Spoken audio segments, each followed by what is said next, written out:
Every week in homes across America, food is being tossed in the trash because it's either gone bad or spoiled.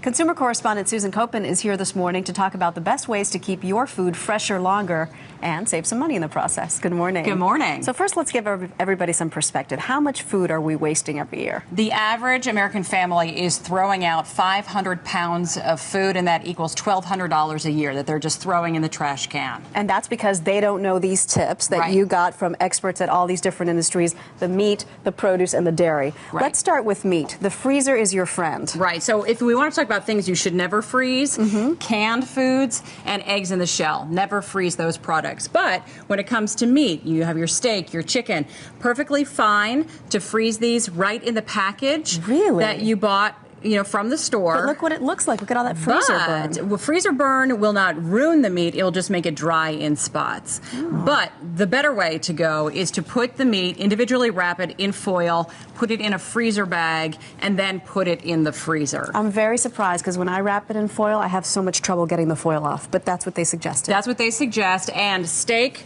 4 to 12 months in the freezer for the best flavor. Chicken, 9 months. You can also freeze deli meat for 3 months. Wow. So your favorite cold cut goes on sale, stock up, freeze some of it. So I see what you did is very, very smart because I never remember when I froze it. You wrote the date. You put the date. And you can freeze meat indefinitely, but it's just a matter of flavor. You should use it within a few months. What about bread? Can you freeze bread? You can freeze bread in its original package 2 weeks. It should be fine. It should not go stale. You can freeze it for 2 weeks. Yeah, in its original package. But how long is it good when you buy it?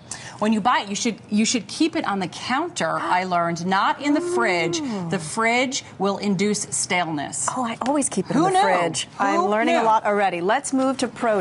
What are these examples of? Berries, mushrooms, leafy greens will go bad faster than other things like apples, citrus, and potatoes. And it's also important where you keep things. Apples should be stored in the fridge. In the fridge. You're right, in the fridge, okay? Potatoes and tomatoes store on the counter. I've been doing that wrong. Yeah, me too. So apples in the fridge, potatoes and tomatoes on the counter. They will stay fresh longer. Right. And asparagus, you buy it, cut off the bottoms, put it in water, store it in the fridge. Has anybody on earth ever heard of that tip? No. I mean, when I buy it in the store, it's like that.